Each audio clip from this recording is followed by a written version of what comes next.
Assalamualaikum warahmatullahi wabarakatuh. Mitra Muslim, apa kabar Anda di pagi hari ini? Senang sekali saya Raga Satria pagi hari ini bisa jumpa kembali menemani Anda dalam program kajian Fajar Motivasi Al-Quran. Mitra Muslim, pagi hari ini yang bertepatan dengan Isra Mi'raj ya. Untuk peringatan Isra Mi'raj ini, maka kita akan mengambil motivasi dari Al-Quran Surah Al-Baqarah, surah yang kedua, ayatnya juga ayat yang kedua, yaitu sholat itu mi'raj orang beriman.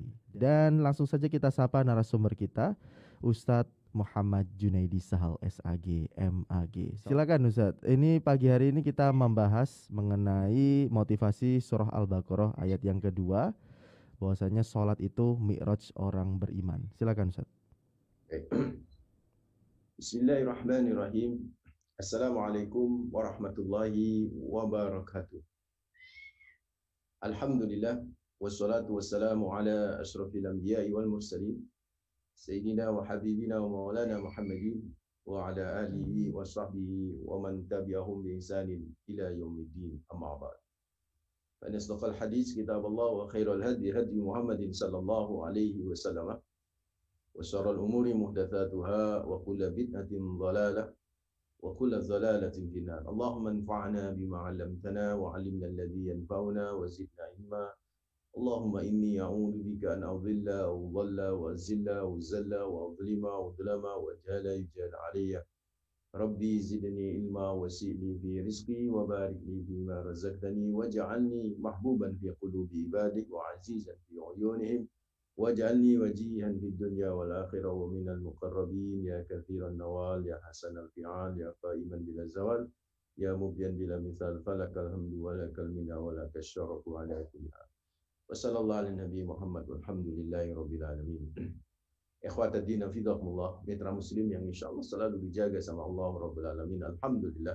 Pertama kita panjatkan rasa syukur yang mendalam, terus-menerus kita haturkan hanya kepada Allah rabbul alamin, Tuhan semesta alam ini yang telah begitu banyak memberikan kenikmatannya kepada kita, yang begitu besar menurunkan karunia-Nya, yang kita tak sanggup berhitung dengan nikmatnya yang luar biasa yang Allah karuniakan kepada kita.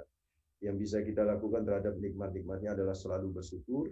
Minimal wujud syukur itu adalah di setiap helah nafas, tidak lepas untuk selalu mengucapkan kalimat hamdalah alhamdulillahirabbil alamin.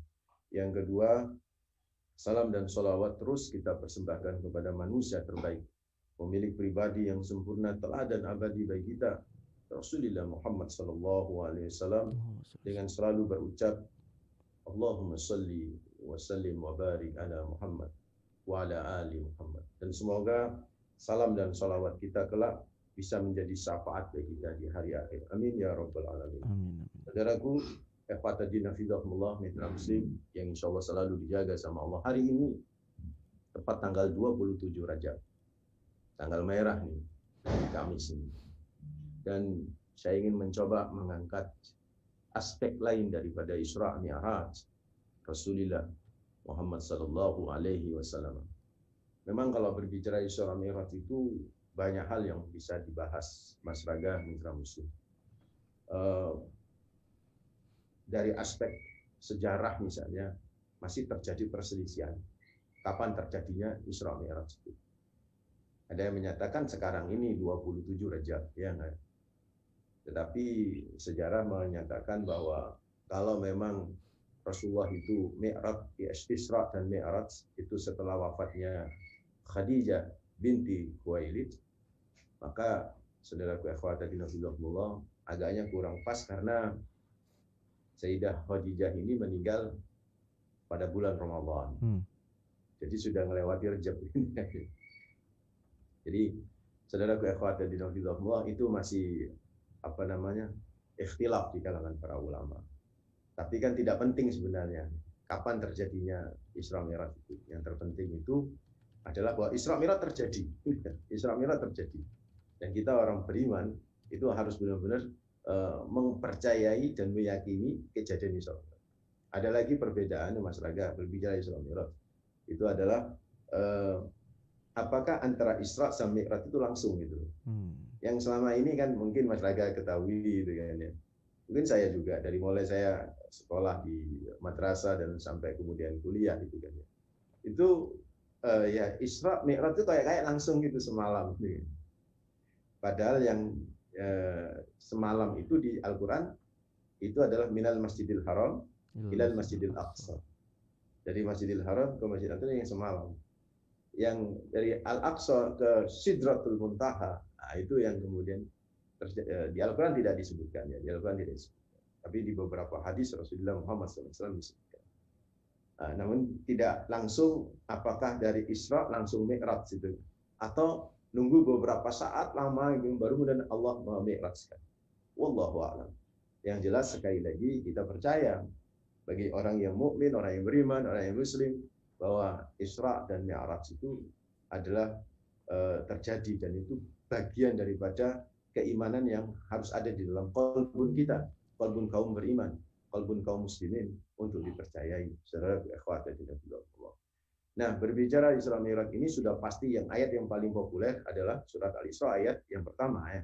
Subhanalladzi asra bi 'abdihi lailan minal masjidil haram ilal masjidil aqsa alladzi barakna haulahu al-ayat dan seterusnya. Itu pasti itu yang diungkap, pasti itu yang diunggah oleh para narasumber, para ulama, para ustadz ketika berbicara Isra Mi'raj. Tapi pada pagi hari ini saudaraku ikhwati fillah, mungkin Mas Raga juga kaget ketika saya kasih motivasinya tentang Mi'raj, itu adalah Al-Baqarah ayat yang kedua. Mas Raga sampai tanya lagi, itu Al-Baqarah yang kedua Ustaz? Ya, Al-Baqarah yang kedua. Itu yang saya katakan tadi, saya ingin mengambil sisi yang berbeda dari Isra Mi'raj. Sebenarnya sisi ini sudah diambil oleh banyak ulama dan lain sebagainya, oleh ulama dikaji, yaitu sisi sholat ya. Terus apa hubungannya dengan Isra Mi'raj? Sebentar, sebelum saya masuk, Mas Raga, saya mau memberikan sebuah penjelasan tentang Isra Mi'raj. Jadi di ayat itu, di surat Al-Isra ayat yang pertama itu kan Subhanalladzi asra bi 'abdihi lailan minal masjidil haram. Jadi yang apa namanya, yang berisra atau yang melakukan Isra itu sebenarnya bukan Nabi Muhammad, tapi siapa? Allahu Azza wa Jalla. Rasulullah itu objek. Artinya apa? Bahwa perjalanan yang begitu jauh, perjalanan yang di saat itu dan mungkin sampai kapanpun itu belum terjangkau secara logika. Begitu cepat perjalanan dalam tempo semalam,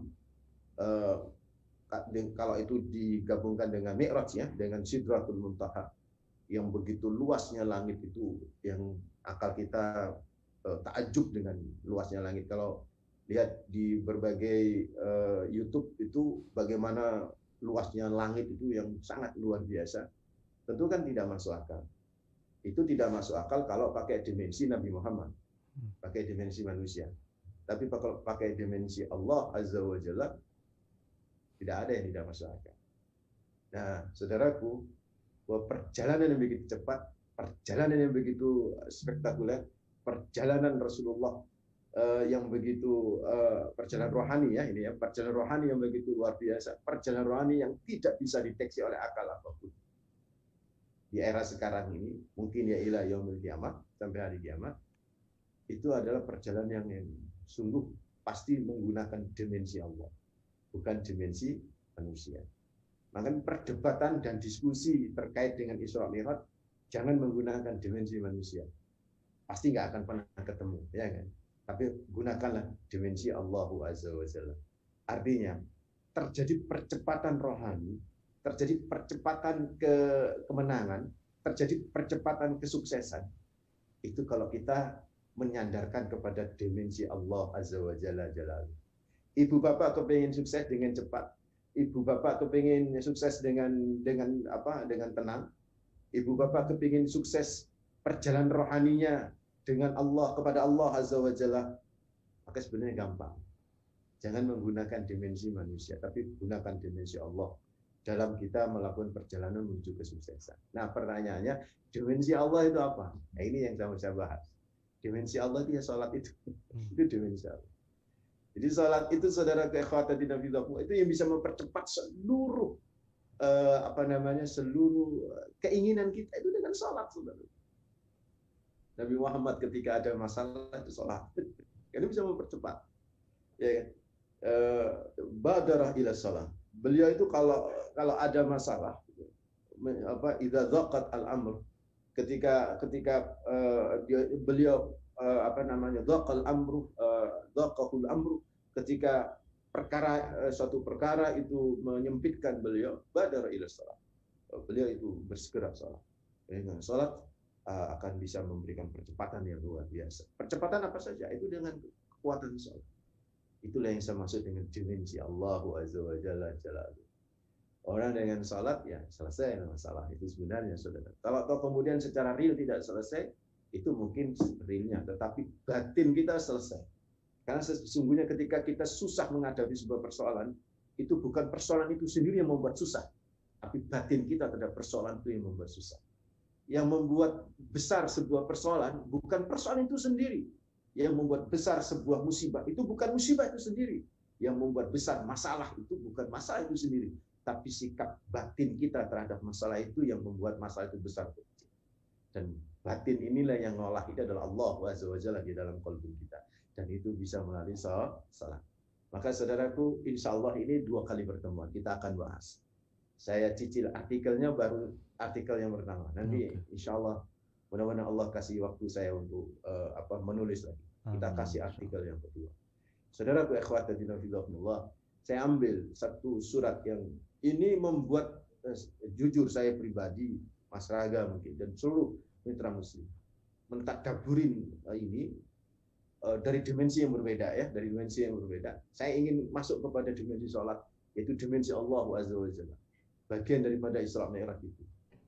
Saudara ikhwatatina fillah, yang aneh dari salat yang kemudian diunggah di Al-Baqarah ayat kedua ini adalah selalu diletakkan pertama. Selalu diletakkan. Mari kita coba lihat ya. Kayaknya nggak ketangkap itu motivasi spirit, tapi masya Allah masyarakat. Ini menjadi sebuah spirit motivasi yang luar biasa dari Al-Baqarah ayat 2. Allah berfirman, alladzina yu'minuna bil ghaibi wa yuqimuna as-salata wa mimma razaqnahum yunfiqun. Sebelum ayat ini kan alif lam mim. Dzalikal kitabu la raiba fihi hudal lil muttaqin. Baru kemudian alladzina yu'minuna bil ghaibi wa yuqimuna as-salata wa mimma razaqnahum yunfiqun. Ikhwatatina fillah, mitra muslim yang insyaallah selalu dijaga sama Allah Rabbul Alamin. Perhatikan. Jadi alladzina amanu, alladzina yu'minuna bil ghaibi dan seterusnya, wa yuqimuna as-salata wa mimma razaqnahum yunfiqun, walladzina yu'minuna bima unzila ilaika dan seterusnya. Itu adalah menjelaskan tipologi pribadi muttaqin. Dan ternyata pribadi muttaqin itu pribadi yang aplikatif keberimanan. Akan ada pribadi mukminun. Mukmin adalah orang yang beriman. Ketika iman itu diaplikasikan dalam amal soleh, diaplikasikan dalam kehidupan untuk berbuat kebaikan dan menjauhi hal-hal yang mungkar yang dilarang oleh Allah Azza wa Jalla Jalaluhu, maka ikhwatatina fillah, itulah takwa, itulah muttaqin, kan begitu kan. Dan ternyata Mas Raga, aplikasi pertama dari pribadi muttaqin, ciri pertama dari pribadi muttaqin, pertama ya, kalau keimanan sudah pasti. Alladzina yu'minuna bil ghaib, itu kan keimanan. Orang yang beriman kepada ghaib, beriman kepada Allah, ini tafsirannya seperti itu bagian ya kan. Alladzina yu'minuna bil ghaibi, orang yang beriman kepada ghaib. Ghaib ini adalah Allah. Ghaib ini adalah surga, neraka. Pokoknya akhirat itu masuk kategori ghaib. Ada iman kepada Allah Azza wa Jalla, kan begitu. Itu sebagian tafsir seperti itu. Ternyata setelah berimanan, itu ciri yang paling kental dari pribadi seorang muttaqin itu adalah apa? Wa yuqimunas salat, menegakkan salat. Dan ini saya berpikir luar biasa. Salat ini luar biasa. Kita tadabburi dan itu bisa memberikan spirit kepada kita. Kalau kita kaitkan dengan Isra Mi'raj, percepatan kesuksesan kita, percepatan keberhasilan kita di dunia dan di akhirat, percepatan kita untuk menuju kepada Allah, wa yuqimunas shalah, itu adalah menegakkan salat setelah keberimanan. Dan coba perhatikan juga hadis Rasulullah Muhammad sallallahu alaihi wasallam, mitra muslim hafizahullah. hadis ini lafadznya berbeda-beda ya. Kalau di Arba'in An-Nawawi rahimahumullah itu ada hadisnya dua-duanya diungkap. Susunan berbeda-beda. Tetapi meskipun susunan berbeda-beda, sholat is number one setelah syahadat. Jadi kalau syahadat gak saya hitung, karena syahadat itu adalah iman, ya kan, keimanan kita. Nah setelah keimanan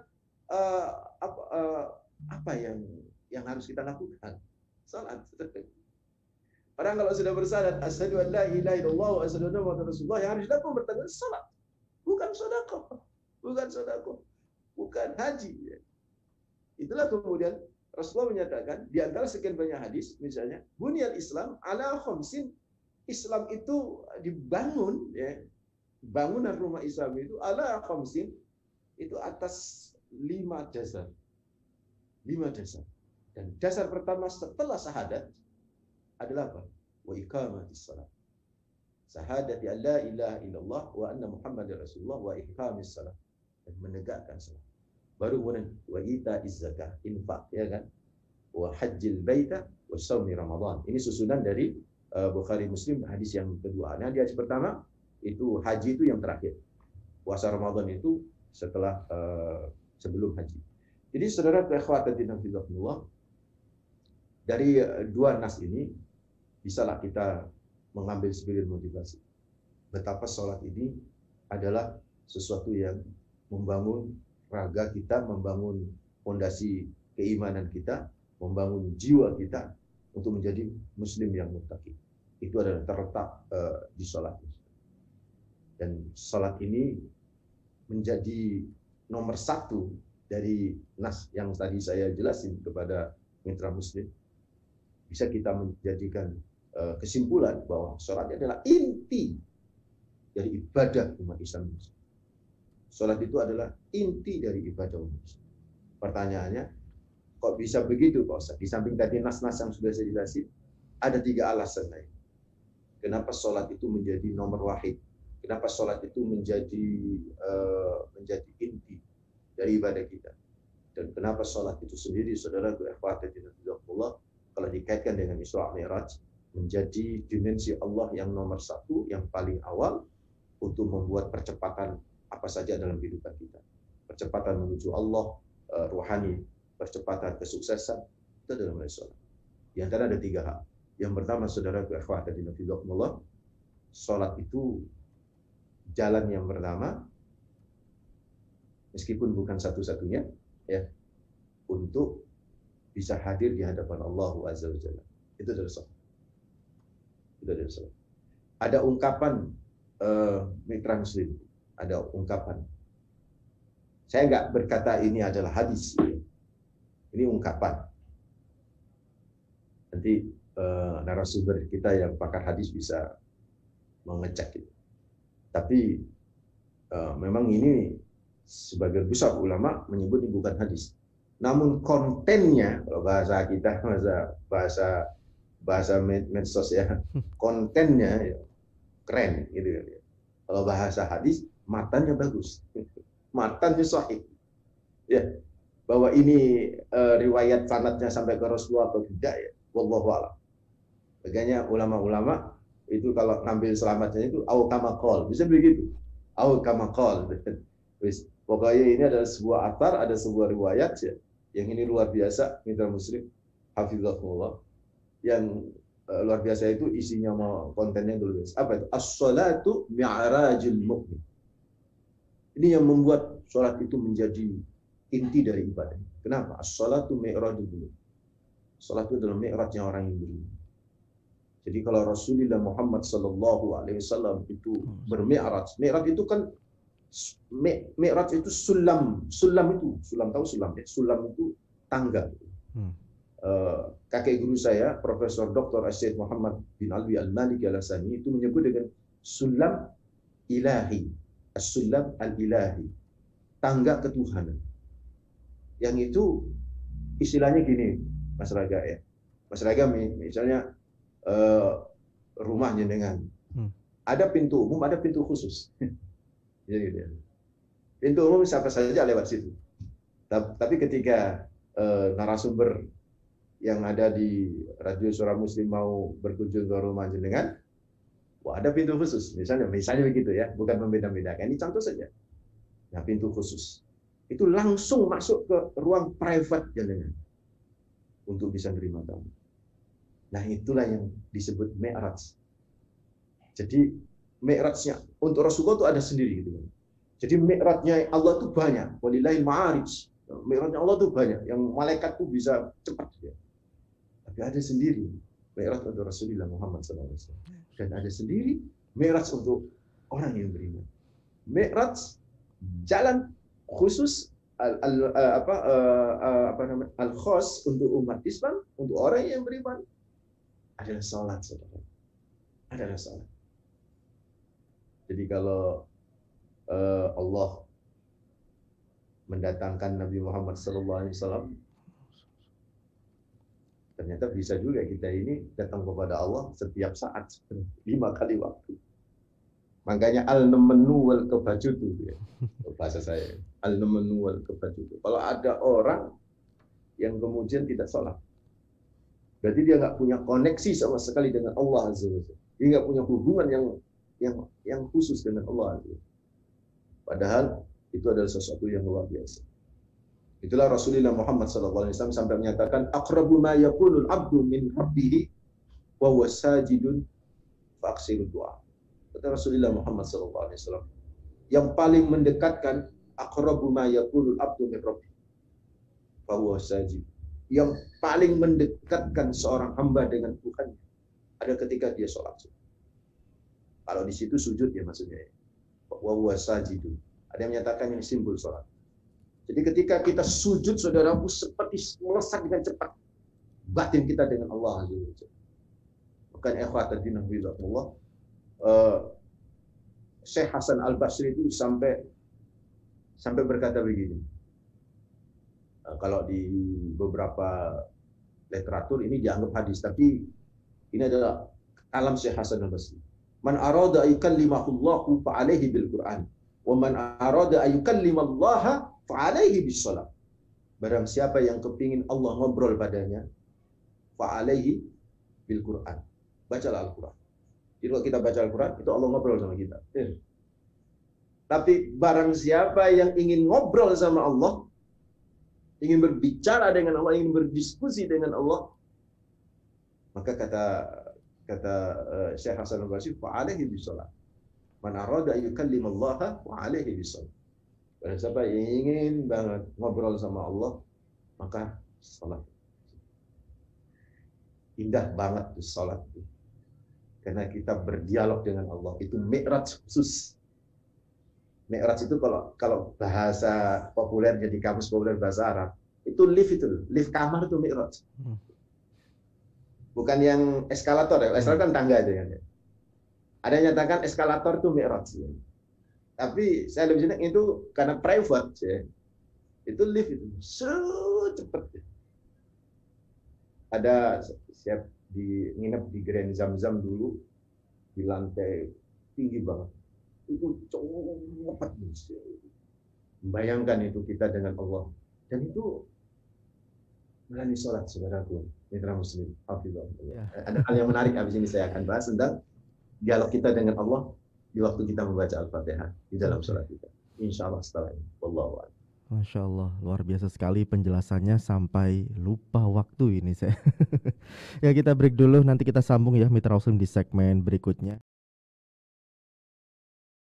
Mitra Muslim, Anda terus bersama kami pagi hari ini dalam kajian Fajar Motivasi Al-Quran. Salat itu mi'raj orang beriman. Motivasi Quran Surah Al-Baqarah ayat kedua. Silakan Mitra Muslim, Anda bisa bergabung bersama kami 0315624555 atau WhatsApp di 0855 3938.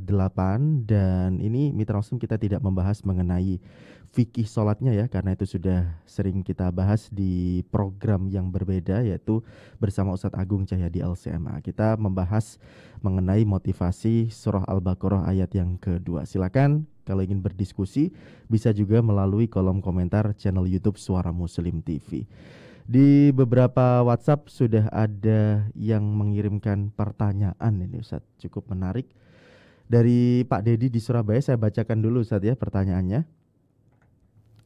Ini beliau menanyakan saat Mi'raj Rasulullah Shallallahu Alaihi Wasallam, saat Mi'raj suci Rasulullah SAW, malaikat Jibril berkata bahwasanya jika aku melangkah lagi maka diriku akan terbakar.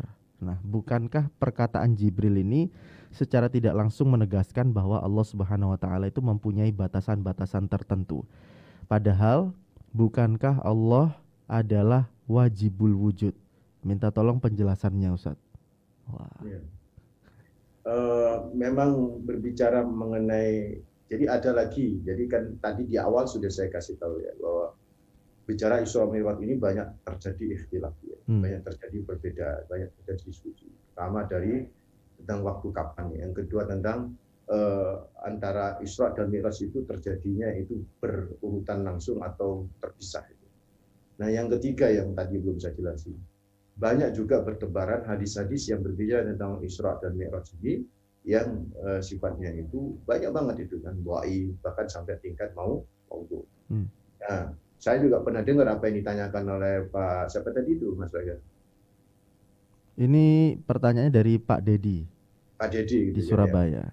Memang pernah saya baca juga, tapi saya belum meneliti apakah tingkat derajat hadisnya itu adalah sahih atau tidak tentang jadi ketika ke Sidratul Muntaha itu, jadi batas Jibril alaihissalam itu di langit ketujuh.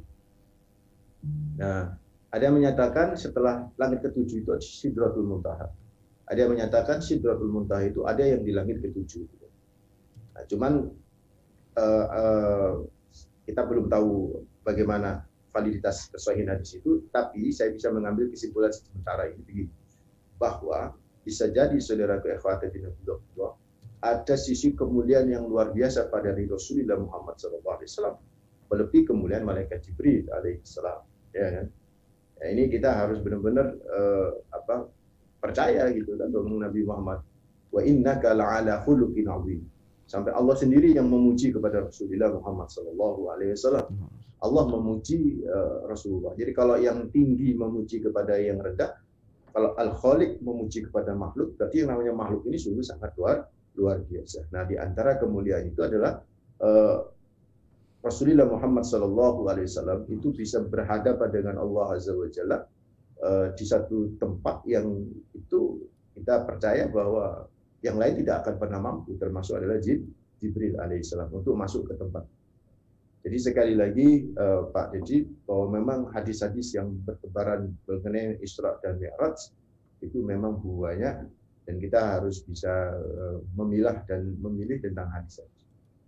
Memang ada yang dhaif, ada yang maudhu, tetapi terkadang matanya itu bisa kita pakai sebagai sebuah motivasi. Seperti tadi itu ya, as-salatu mi'rajul mu'min. Salat itu adalah mi'raj orang yang beriman. Itu bukan hadis malahan. Meskipun ada yang menyatakan itu adalah hadis, tapi penelitian yang saya dapat dari beberapa ulama, bukan saya neliti gitu kan, ulama-ulama yang neliti itu adalah bukan hadis, itu adalah kalam tayyib lah, kalam khair lah, dari kalam salafus saleh, dari ucapan orang salafus saleh yang benar-benar secara matan, secara konten itu sangat luar biasa. Bahwa yang namanya sholat itu adalah tanggap privasi kita dengan Allah Rabbul Alamin. Ya, Ustadz, kita sapa penelpon pertama Ustadz ya. Assalamualaikum. Waalaikumsalam warahmatullahi wabarakatuh. Iya. Dengan Ibu siapa? Bu Sri Surabaya. Bu Sri Surabaya, silakan. Ustadz, mohon penjelasan. Jika kita selesai sholat, terus berzikir, setelah tapi berpanjang-panjang menurut redaksi kita sendiri, setelah yang 33 kali itu apakah boleh? Tidak mengada-ngada gitu, tidak sesuai tuntunan atau bagaimana? Redaksi kita sendiri. Terus dari mana itu Bu redaksi? Gitu. Terima kasih.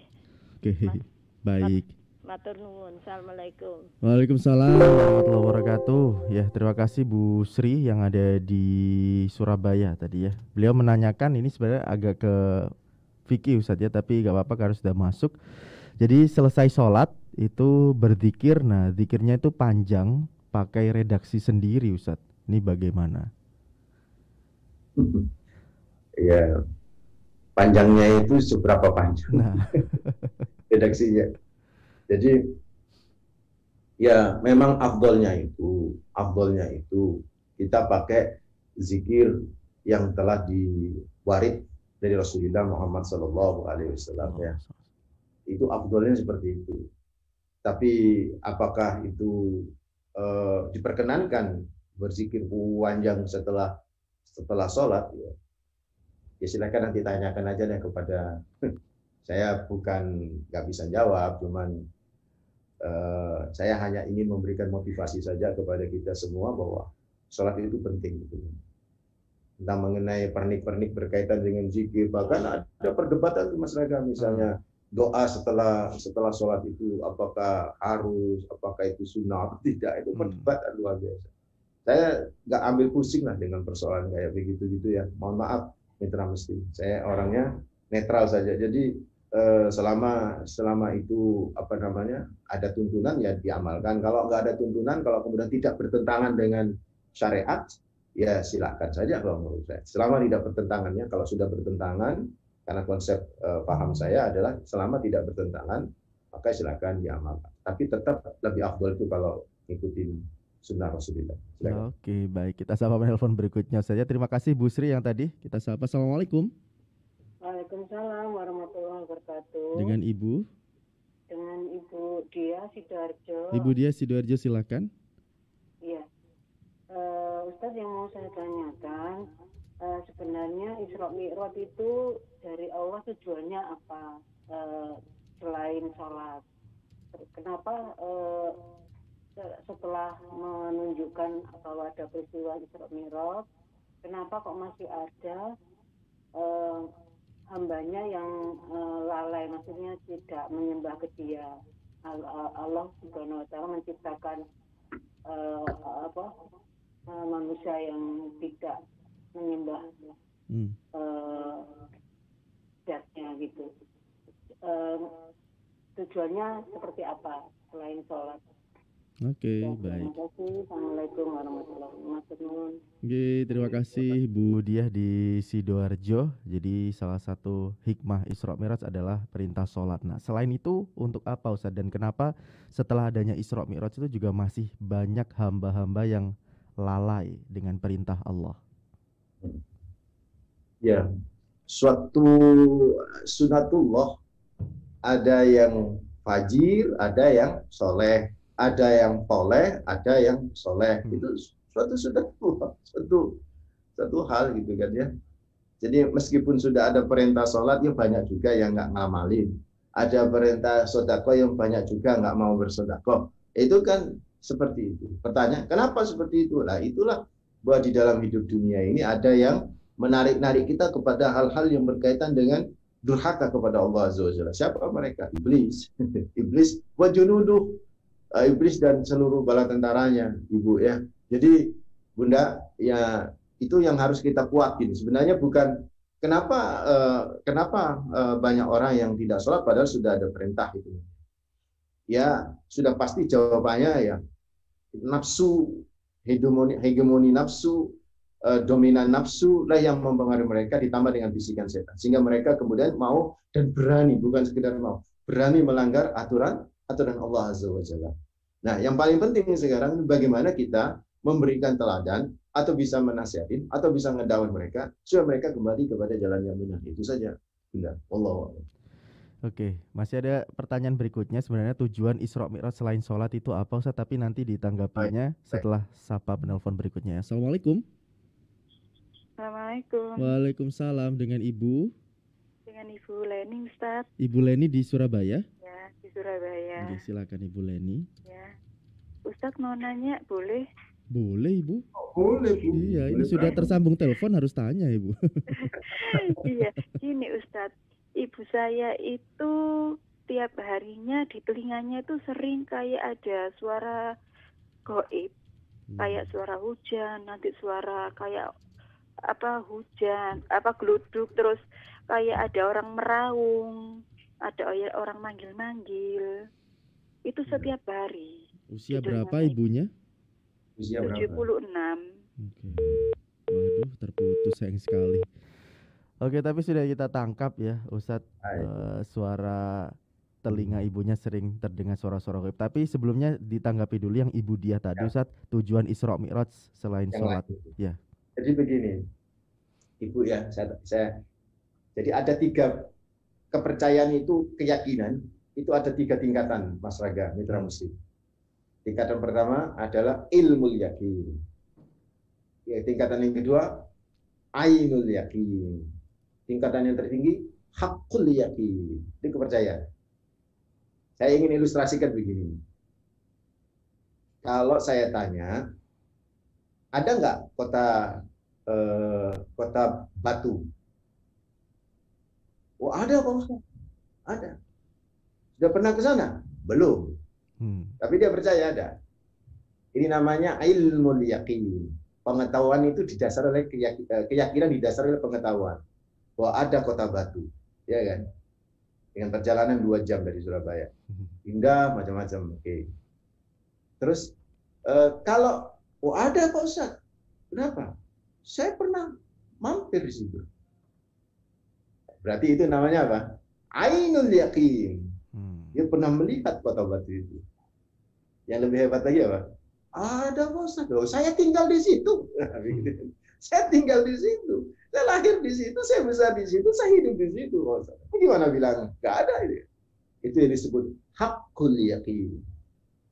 Nah, Allah, di samping kita bicara di samping sholat ya, karena pertanyaannya apa hikmah selain sholat.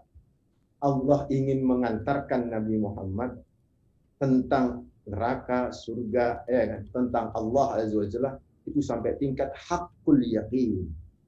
Bagaimana dengan umat Islam? Nah, umat Islam itu ilmu yakin dan ainul yakin itu lewat Rasulullah Muhammad SAW.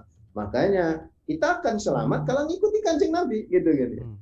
Kanjeng Nabi sudah sampai tingkat hakul yakin, udah ketemu Allah langsung. Udah ngelihat surga, udah ngelihat neraka, udah alam malakut dari langit 1, 2, 3, 4 itu sudah diketahui sama Allah SWT. Diketahui Rasulullah Muhammad SAW. Itu hakul yakin. Seperti itu hikmah lain dari Islam.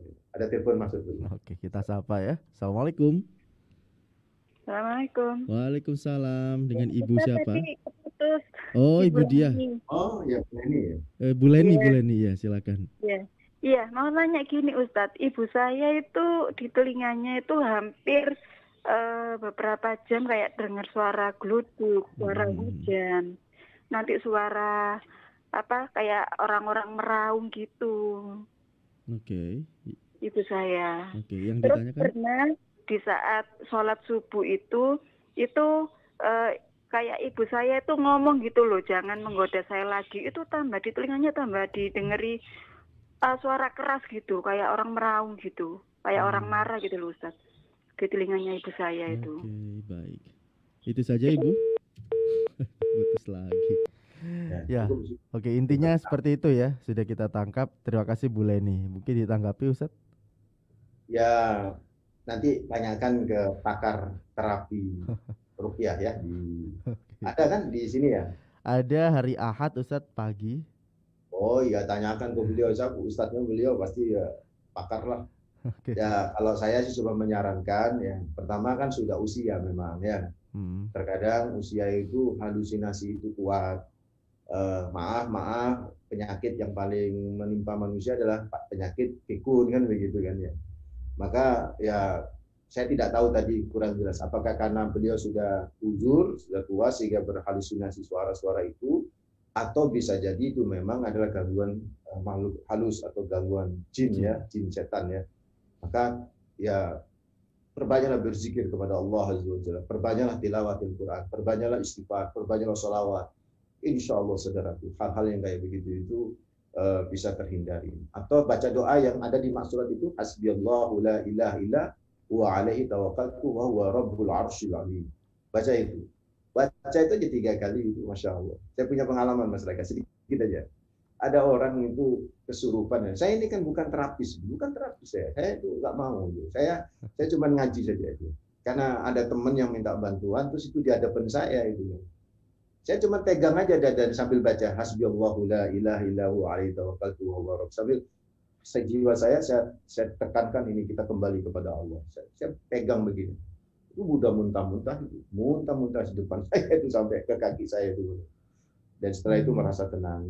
Nah, saya berpikir banyaklah baca zikir, baca wirid, maksurat itu sudah cukup sebenarnya. Perlindungan diri dari gangguan setan itu sudah cukup sudah dimaksud. Begitu, wallahu a'lam. Ya, itu untuk Ibu Leni, terima kasih sudah bergabung. Nah, untuk konsultasi mengenai ruqyah dan lain sebagainya itu bisa hari Ahad pagi ya jam 9 bersama Gria Ruqyah Al Ridho Ar-Rahmah. Satu penelpon terakhir Ustaz ya. Assalamualaikum. Halo, assalamualaikum.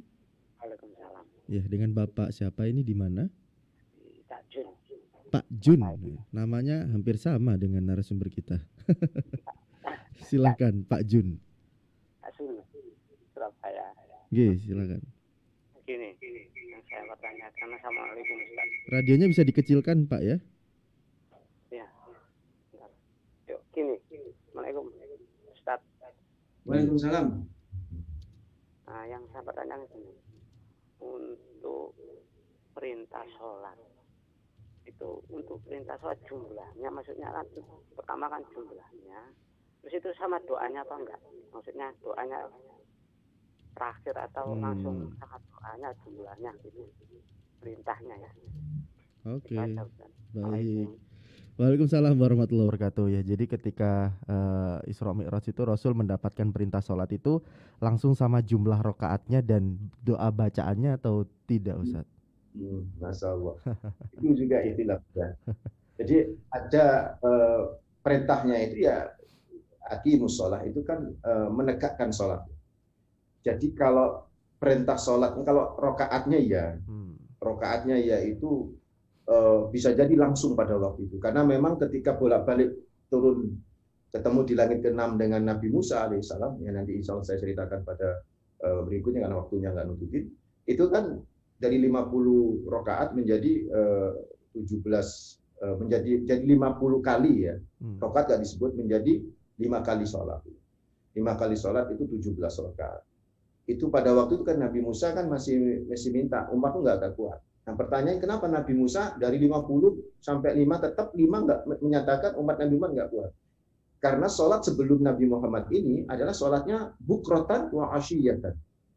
Dua-dua. Jadi sholatnya 4 rakaat dalam satu hari. Dan itu yang dilakukan oleh Bani Israel. Tetapi Bani Israel udah banyak nggak melakukan sholat. Padahal cuma 4 rakaat. Itulah kemudian Nabi Musa berdasarkan pengalaman dengan umatnya, 4 rakaat nggak mampu. Gitu kan ya. Apalagi sampai 17 rakaat 5 kali. Dari sini bisa diambil kesimpulan untuk rakaatnya itu langsung dari Allah Azza wa Jalla untuk rakaatnya. Nah untuk bacaannya itu langsung juga dari Allah, tapi apakah dalam proses itu langsung bawanya Rasulullah itu dari Mi'raj atau dalam perjalanannya itu, wallahu a'lam, saya tidak bisa menjawab. Tapi yang jelas semua doa-doa di dalam sholat itu adalah wahyu dari Allah Azza wa Jalla yang diucapkan oleh Rasulullah yang kemudian diajarkan kepada para sahabat-sahabatnya. Pertanyaan tadi itu apakah itu langsung semua doa-doanya dari mulai takbiratul ihram sampai salam itu semua dipraktekkan oleh Rasulullah di hadapan Allah Azza wa Jalla atau perintah itu langsung dari Allah Azza wa Jalla? Wallahu a'lam. Saya belum menemukan. Nanti dah ini bagi saya PR. Tapi yang jelas kan nggak penting itu ya kan, nggak terlalu penting, nggak menambah keimanan kita untuk kita semakin semangat untuk sholat ya. Tetapi itu ilmu ya, gitu kan ya. Tapi yang penting apa? Bagaimana kita memperbaiki kualitas sholat kan, gitu kan ya. Yang penting bagi kita apa? Bahwa doa-doa itu sudah diajarkan oleh Rasulullah Muhammad SAW. Kapan itu nerimanya? Apakah di waktu Mi'raj? Apakah dalam perjalanan di Madinah terus ada wahyu terus-menerus kepada Rasulullah untuk mengajarkan kita sholat? Wallahu a'lam. Tapi yang jelas itu sahabat sudah diajarkan oleh Rasulullah Muhammad SAW itu langsung saudaraku, dan itu sampai kepada kita dan kita harus mengikuti shollu kama ra'aitumuni usalli. So, saudaraku akhwati dinillah, sholat itu adalah inti ibadah. Ini sebagai closingnya Mas Reka ya. Iya, silakan Ustaz. Salat itu adalah sebagai inti ibadah. Dan inti ibadah itu satu penyebabnya adalah karena sholat itu mi'rajul mu'min. Yang kedua, ini saya percepat karena sholat itu adalah merupakan perintah yang datangnya di langit. Satu-satunya perintah ibadah yang dari langit. Semua di langit itu perintahnya. Sedangkan ibadah puasa, ibadah haji, semua di bumi. Ini menunjukkan siapapun yang sholat itu seolah-olah dia fly berada di hariban Allah. Yang ketiga, saudaraku ikhwatan fillah, sholat adalah satu-satunya ibadah yang menentukan semua amalan ibadah kita yang lainnya. Itu tergantung dari sholat.